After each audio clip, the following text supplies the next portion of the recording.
Hey amigas, you are listening to the English Made Simple show. This is episode number 207, número 207.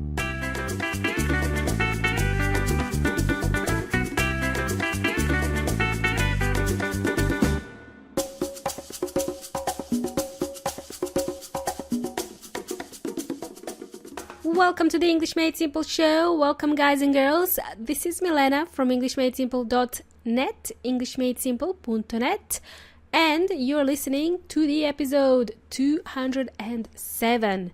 How is it hanging, amigos y amigas? What's new? What's shaking? Hope everybody's feeling amazing.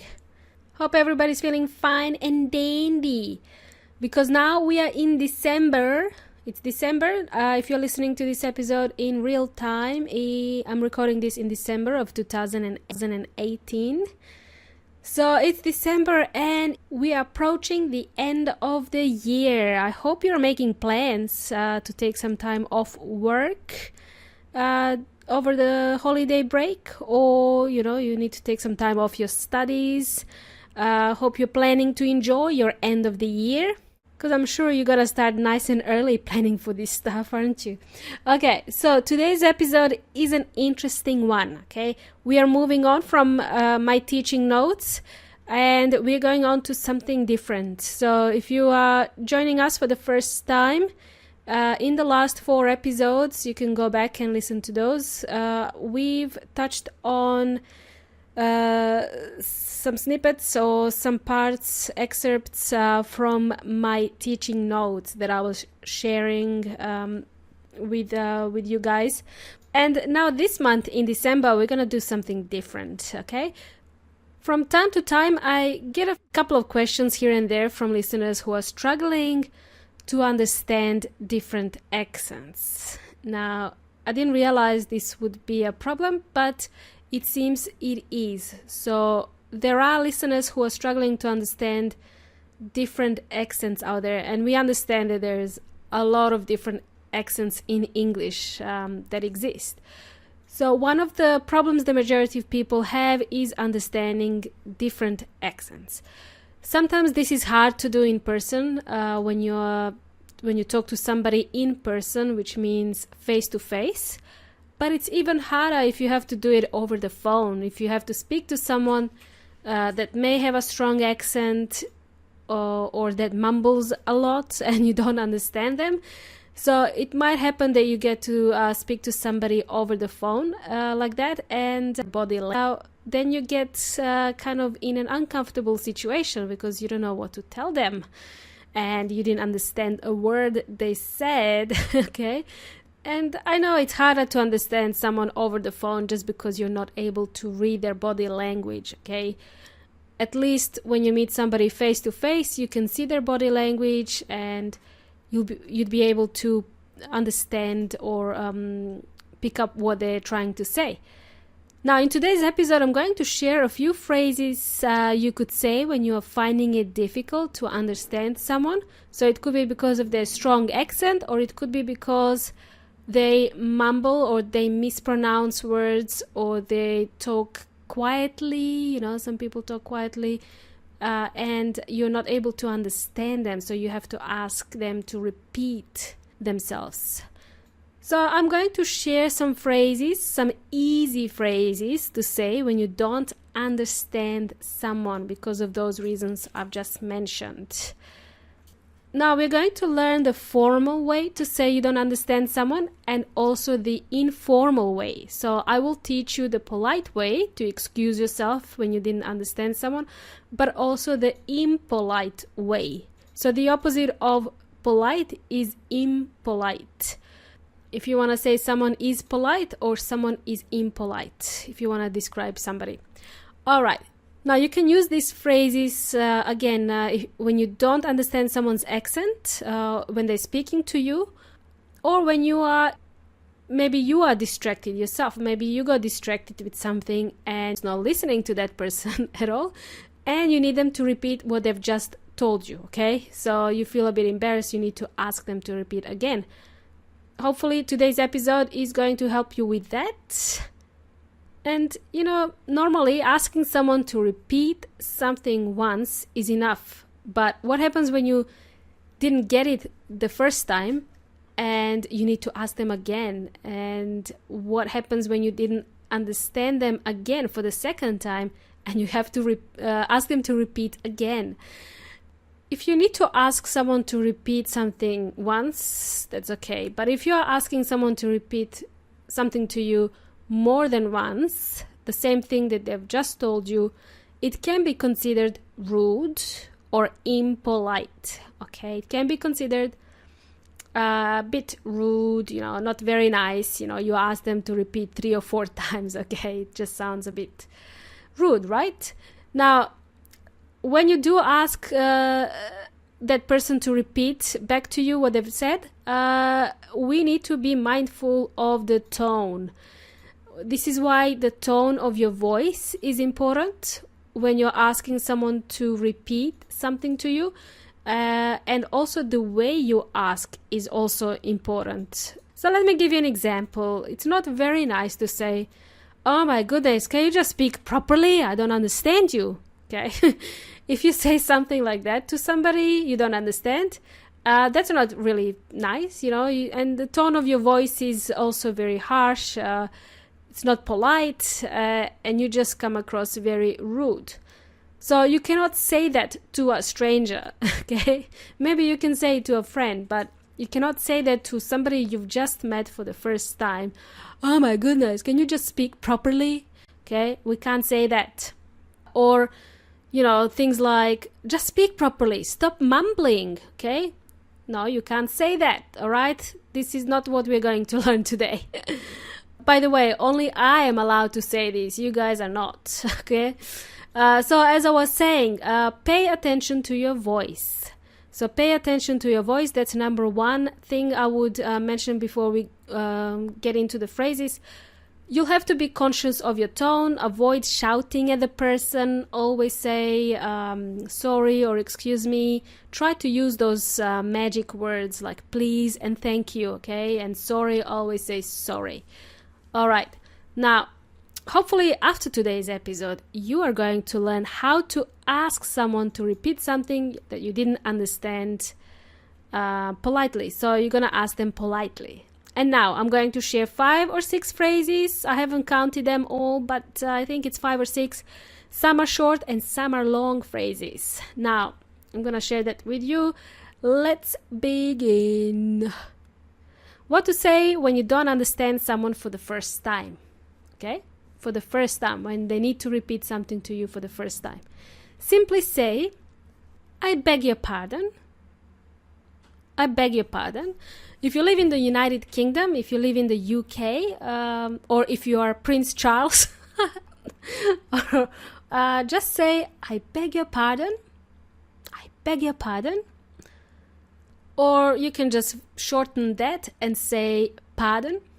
So if you didn't understand someone for the first time, you say, "Pardon?" Which means, can you please repeat that? Sorry, I didn't catch that. Okay. So another phrase you can use anytime, okay? So it doesn't matter where you live, the US, the UK, Australia, New Zealand, anywhere. This is what you need to say. "Sorry, could you please repeat that?" Sorry, could you please repeat that? Simple, okay? Everyone should know this phrase by now. Easy peasy Japanesey. Now, a few variations to that phrase are as follows, okay? "Sorry, I didn't quite catch that. Can you please repeat it?" "Sorry, I didn't quite catch that. Can you please repeat it?" Another one. "Sorry, can you say that again, please?" "Sorry, can you say that again, please?" "Sorry, what was that?" "Sorry, what was that?" Okay, so these are some phrases you should use the first time you don't understand someone, whether they are mumbling or speaking in a different strong accent which you cannot understand. So you would firstly say, "Okay, sorry, what was that? Can you please repeat that? Sorry, can you say that again, please?" So one of these, choose one of these phrases, okay? And now let's imagine they repeat it again for you, but still you don't understand anything they said. What do you do then? What do you do then? So, what to say when you didn't understand someone for the second time? I'm going to share a few phrases now with you guys. Sorry, I missed it again. Can you say it again, please? So use the word again, okay? Sorry, I missed it again. Can you please say it again? Could you please repeat again? Sorry? Sorry, come again. This is informal, by the way, which means please repeat again. Sorry, come again? Use this one with friends, okay? Not with strangers. Okay, now, that was pretty easy, right? Easy peasy lemon squeezy.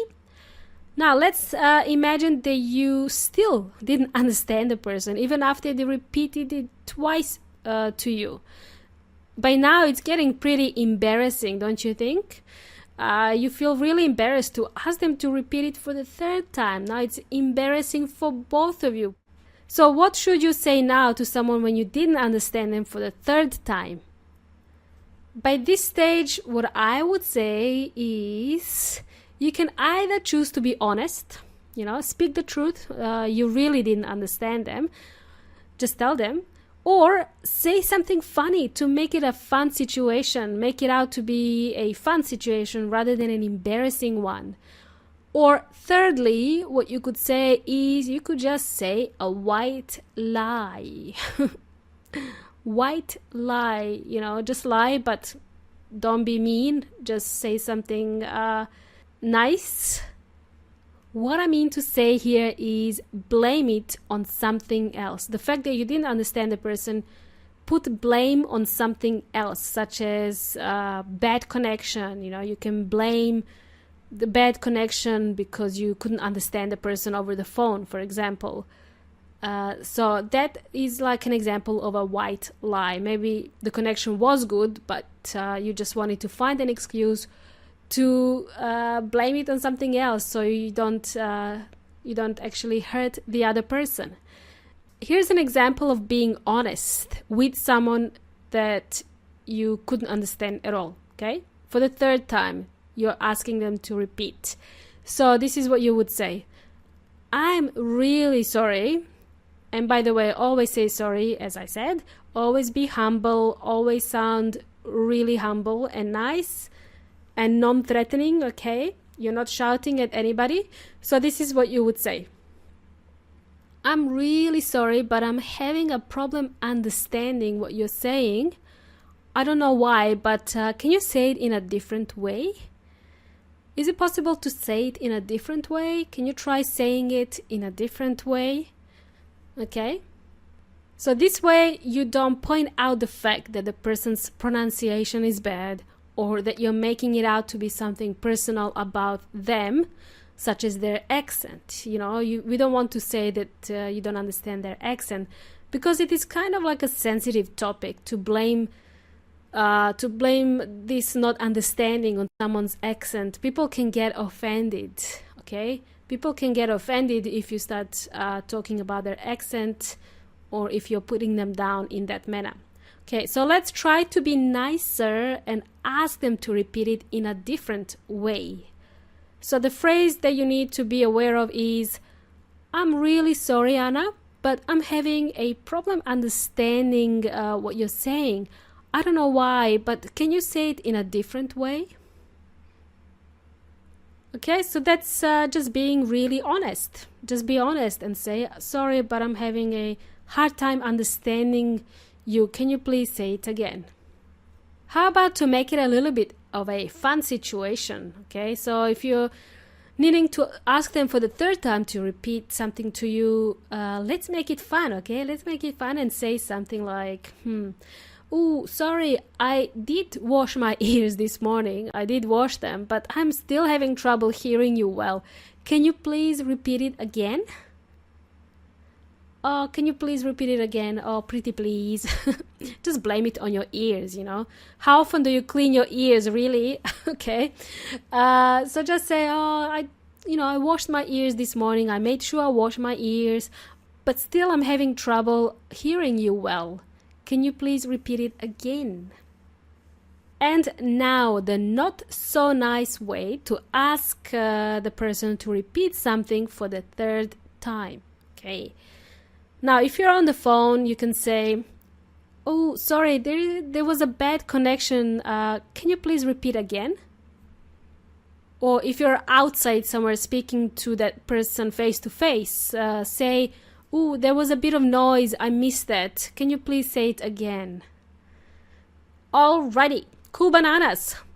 Was that helpful, amigos y amigas? Hopefully you can remember at least one of these phrases that you can use. Hopefully you can remember the nice phrases that I mentioned, not the not so nice phrases, okay? Alrighty, so what's happening next week? Hopefully you're still with me, amigos y amigas. Here is what's happening next week. Next week, we are going to talk about pronunciation. Just to refresh your memory about pronunciation, you can refer to the following 7 past episodes from the English Made Simple podcast repertoire. Now, have you got a pen handy? Have you got a pen and paper? Good. Let's write this down. Okay, I've got 7 episodes. Okay, so episode number 1 for you to refresh your memory when it comes to pronunciation. Episode 001, difference between accents and pronunciation. So that's one of the episodes, the first episodes. Episode 094, sheet versus shit, beach versus bitch, sheep versus sheep. Okay, episode 093, tongue twisters. Okay, tongue twisters. I recommend you go to listen to that one. It's gonna help you with pronunciation. You can practice some fun tongue twisters to say out loud. Now, episode 092, learning about phonetics. Episode 092, learning about phonetics. 085, how to pronounce plurals of nouns ending in F, FE, or double F. Okay.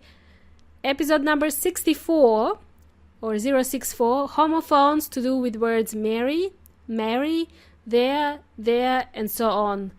Okay, episode number 46, how to pronounce regular verbs in the past tense. If you have a little bit of time, I recommend you go back and listen to these episodes. I'm going to leave a list of these episodes that I mentioned in the transcript of today's show so you can access them easily. Okay, so after listening to today's episode, do you think you would be ready to comfortably use these phrases? The phrases that we've learned today, do you think you'll be ready to use them comfortably when you're out and speaking in English or not being able to understand somebody? Try repeating those phrases that I've mentioned in today's show to help you the next time you meet somebody whom you understand. So I use a variation of these phrases every time I meet someone that I can't understand for whatever reason. I just mix and match these these phrases that I've just shared with you. So if you choose one, stick with one and maybe use that, or just choose 2. Learn 2 of those phrases and then you can just use them interchangeably. Right. Hope this helps you, amigos y amigas. We have approached the end of today's show. Remember, you can listen to the show on Apple Podcasts, Stitcher, SoundCloud, YouTube, and on my website, englishmadesimple.net. It's been a pleasure jamming with you, amigos y amigas. But before we wrap up today's show, amigos y amigas, if you're looking to travel and learn English at the same time, you can consider studying English in Australia. To see how you can get visa to study in Australia, please visit simple.net/study to find out more. You can get in touch with Soraya from Tour Studies. She speaks both Spanish and English, and she can help you with the visa process. Her service is free. All you would need to pay for is your ticket to Australia, the English course that you're going to take, and maybe the accommodation, and maybe something else. But obviously, Soraya can advise you what you need to do. So go to englishmadesimple.net/study. Thanks again for joining me today. You've been an amazing audience, as always, And you've been jamming with Milena from English Made Simple. Have an awesome rest of the week. Until next time, hasta la próxima!